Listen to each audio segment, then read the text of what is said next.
Hey guys, we're out here looking at the Easy Motion Evo Big Bud Pro. Pro. I mean, this thing is, I'm teasing a little bit because I'm here with my buddy Mark. How's it going?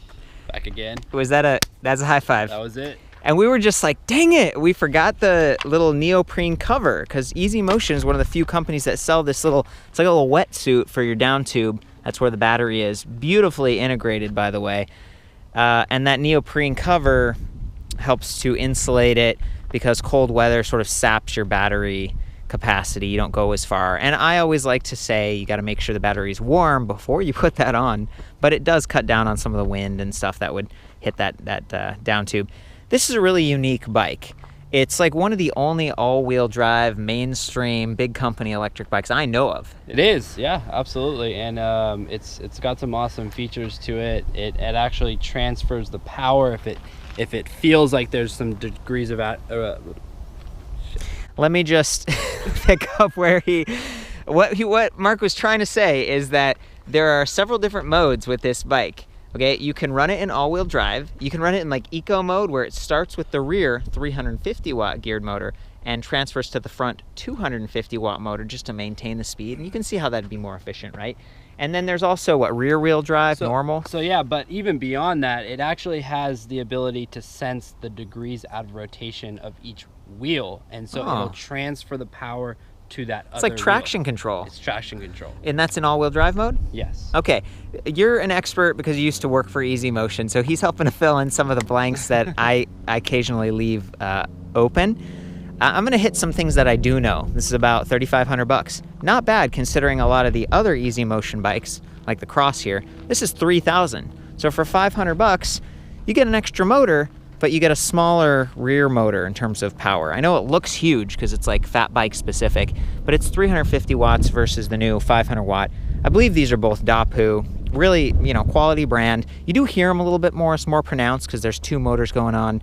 I love the wheels. Obviously, fat bike rims with nice little what's tire liner and the punched out. You got the red accents. Yep. High visibility green up there, matte black on the rest of the frame. Rear rack bosses, so you could add yourself a little cargo back there if you wanted. No bottle cage, always like to call that out. Rigid front fork, aluminum alloy, straight. The front motor isn't like fat bike specific. It doesn't say, it's just narrower, but it's spoked fine. And the brakes on this are actually decent, Tektro, Ariga, E-Comp, hydraulic, adjustable reach levers, motor inhibitors. That's kind of nice in case you're, the motors, there's two of them now, so you can override that with the brakes. We were talking about with the rotors up here, it's 180 front, 160 in the rear, and I was like, it'd be nice if there was 180 on both, because this is a heavier bike, and it's just a heavier duty application. It's like 64 pounds. The battery on this is 8.2 pounds, because it's a 600 watt hour versus 500 watt hour, and this is 7.2 pounds. So you can see how the weight starts to add up, especially with the big fat tires and everything. 26 by 4. These are Chow Yang. Not quite as nice. Like, this is a lower end from what, I guess I'm just making a judgment here. They don't have any like extra features like puncture protection or whatever. They look fine. They probably work fine. They might even come from the same factory, but it's just an off-brand. Starting to see them more and more. I think the first time I saw them was with the Saunders crowd-funded e-bike that was super cheap, so that's why I assume this is a little bit of a cost-saving measure. And again, I think the price on this is really excellent. You can see there's nuts on the front versus any kind of quick release. Some nice little attachment points, internally routed cables. I do like to call out that the rear motor has a quick release for the wheel, which helps just make it a little bit lighter, easier to deal with this thing if you're inside. You'll notice there's no kickstand, but it is provisioned for a kickstand right here. But then it starts to get crowded around the caliper and everything. Another nice little clamp for the plug, the power plug, and then you can see that it actually connects inside the frame here, so it's not like protruding. That cable's not going to get bent or snagged as easily as it might on the more generic or basic setup, kind of like this. Like, this still is tucked in a little bit, but you wouldn't want to snag that on a branch or have the bike tip over a lot and bend that up, because then you really got to replace that whole hub, respoke it into a new wheel or get a whole new wheel. So what I'm saying is this thing is tough. It's designed to go on sand or snow and be just kind of, there's no suspension, but the tires themselves from 5 to 20 PSI, they give you some balance of efficiency or comfort. We rode right up this. I had no problem. And I was using the all-wheel drive. We were gonna go up this next. I mean, that's pretty extreme. That's a pretty extreme path. And the power on this, even though 350 watt, 250 watt, it's not, it's great. It's quite the performer. I'm very impressed with it. I want to give you a chance. I've been talking a lot. So yeah, so coming back to the rear axle, all the Evo Easy Motion bikes have the through axle, which increases the stiffness back there too. So that's a big feature, because with the power back there and everything, you don't want a sloshy rear end. So that's a nice added feature. Right. Well, and this is a 16 speed too. So a lot of times bikes these days are going like 1x10, and this is 8 in the rear. Shimano Alivio, so a few steps up from the base model, and 2 up front, also Alivio. So a little bit better derailleurs. Unlike a mid-drive electric bike, you don't have to worry about quite as much tension and stress being put on the chain and the sprockets and derailleurs. So it's kind of neat that you do have a little bit more climbing power.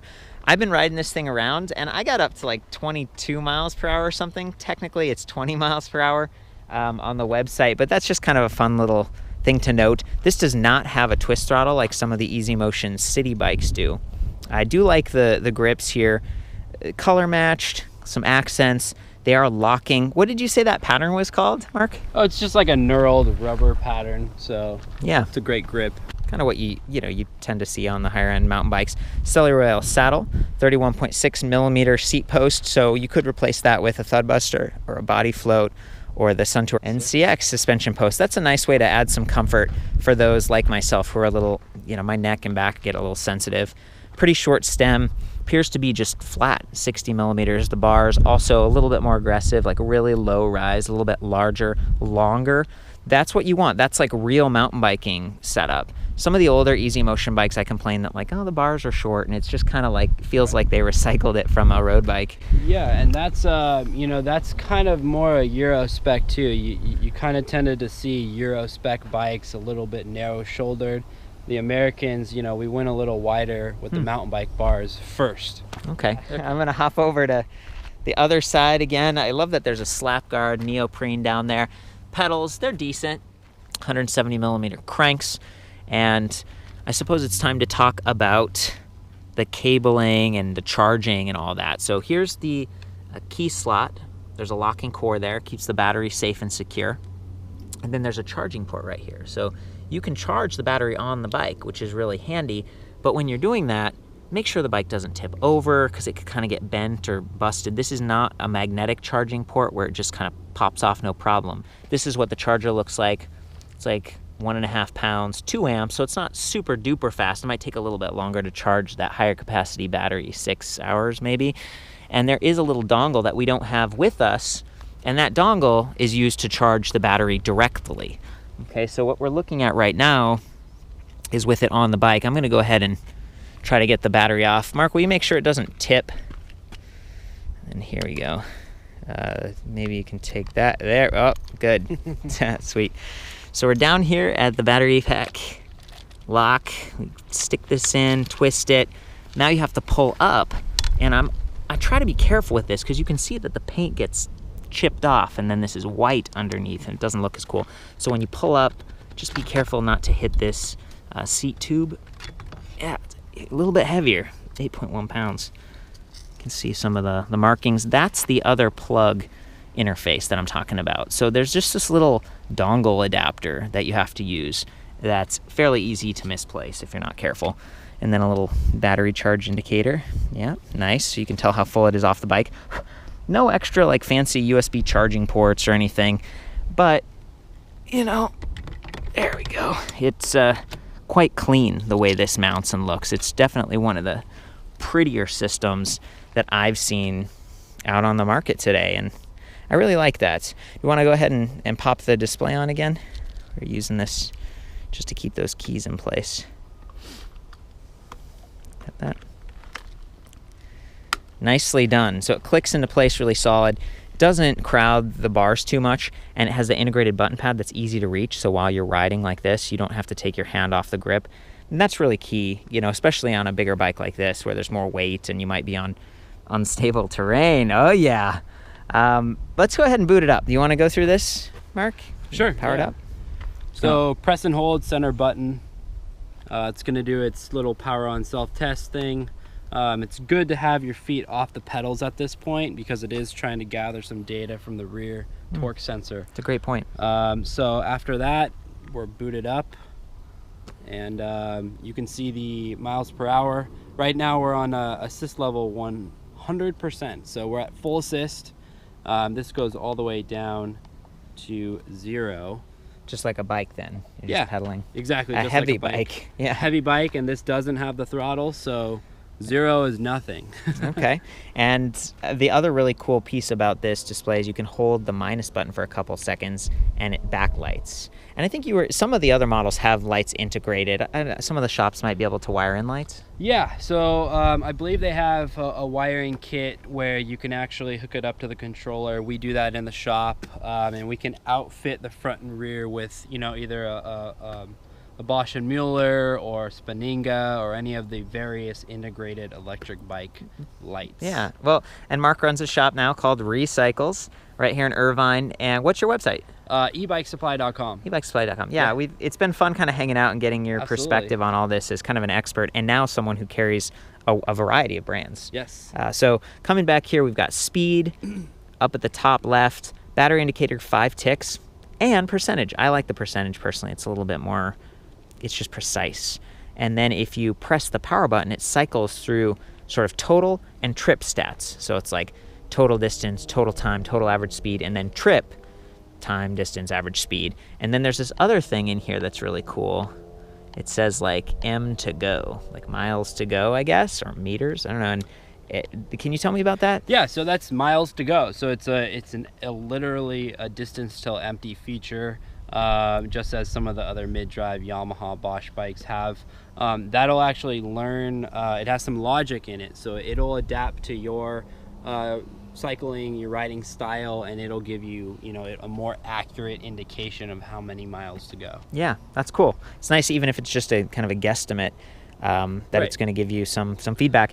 And then the cool part, is that what you were reaching for? Do you want to show me? You do it, dude. So right now we're in snow mode. Snow. So that's set to have dual functionality of the wheels. All-wheel drive. All-wheel drive. Okay. And we can dial down further into that. You're going to hold the plus and minus simultaneously for about 2 or 3 seconds. And then you're going to press the center button to cycle through. Miles per hour, you can do units, either kilometers per hour or miles per hour. Yep. You can cycle through even further, and this is the neat feature. So right now we're in all-wheel drive all the time. Love it. So this is front-wheel drive, rear-wheel drive, both. We can cycle through here, up and down. So down goes to eco mode. So what eco mode does, it's gonna use the battery the most effectively as possible, the most efficient as possible, and so it's going to start off with the rear wheel. It's going to accelerate a little bit, and then it's going to pass that power along to the front wheel, because the front wheel is more efficient. It's lower energy consumption. Yeah. And so it's effectively like the Tesla Model S, how the dual drive motor system passes the motor power to the front, and you get, you know, a couple miles more out of it. So that's a really cool feature. It's neat. Moving down, front only, so you can do front wheel drive only. Oh, well, and again, the smaller motor. So maybe you're high PSI, you're on concrete, and you just want to go as far as you can. Front wheel drive only would be the way to do it. Exactly. Sweet. And then this is rear wheel drive only. So, you know, they've gone above and beyond again, and they've added, you know, all these extra additional features to get the most out of the bike, whether you're in snow, sand, loose rock, grass, fields, anything like that. So it's one of the only all-wheel drive fat bikes available. Yeah, especially with this logic too. Yeah, definitely. This is cool. Okay, so once we're done with that, like, let's get it back up here. I want all-wheel drive personally. Yeah. Now this is counterintuitive to me. To get out of this, you have to hold the power button. Like I was always like, oh, is it going to turn it off? No, it just takes you backwards. So to enter those menus, plus and minus. To exit, hold the power. Another one of the options in there is wheel size. So if you swap these off for some crazy lowrider 20-inch fat wheels or something like that, that'd be awesome. I think that's it. Should we hop on this thing and try to make it to the top of that hill? Let's do it. Okay, sweet. You want to grab your helmet? And Yeah.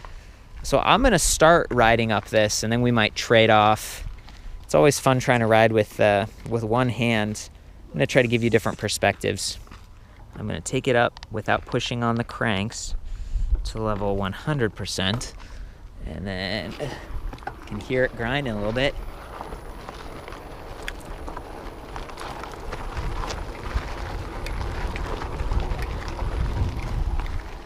We are doing it. Like, this is very steep.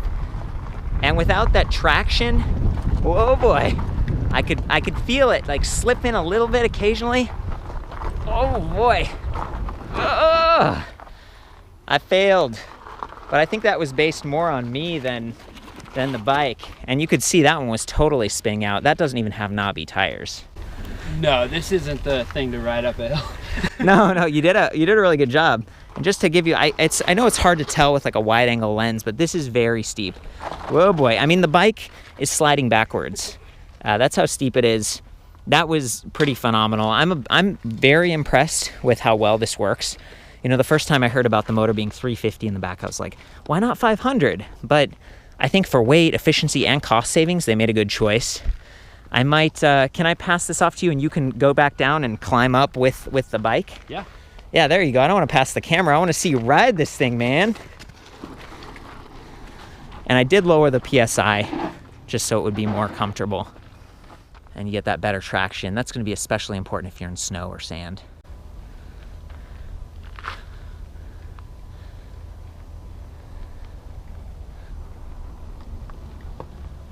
Looking good. Think you'll be able to make it? Yeah. He's like, no problem. You really can't hear it. Just the tread rubbing on the ground is more than the motor power, or the motor gears. Nicely done.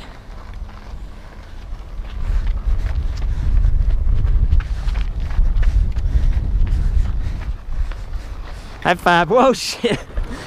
Good to have those hydraulic disc brakes in place. This guy's a little rowdy. Okay, so I'm going to do some pedaling. We're in the highest level of assist in all-wheel drive mode. And just listen. Now that we're on concrete, the knobs from the tires might not make as much noise as when we're off-road. And you can kind of hear the motor activating a little bit more. It is a geared motor.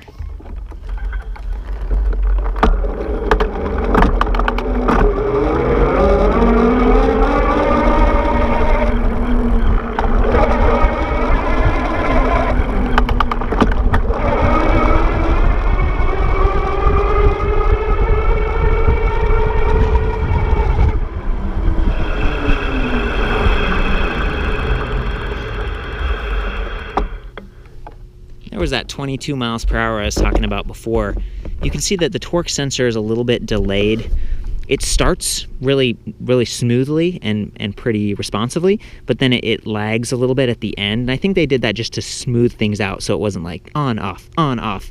It is a torque sensor again, so if you were pedaling and pushing harder and then easier, it could feel like wavy. So it's just my interpretation, but it ends up working pretty well, and those motor inhibitors kill it instantly.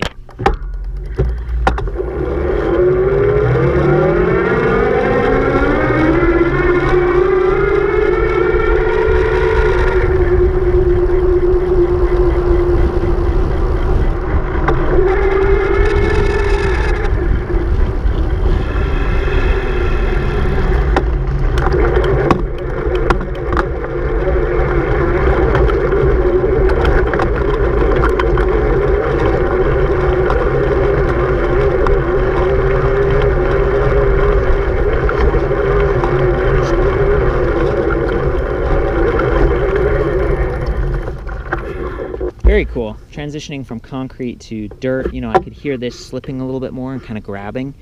I can tell that both motors are working and it just creates that nice stable feeling. The larger tires, I notice it's almost like riding a motorcycle, where when you're turning, you almost have to push out a little bit because the tire wants to go inwards. Now we're climbing again.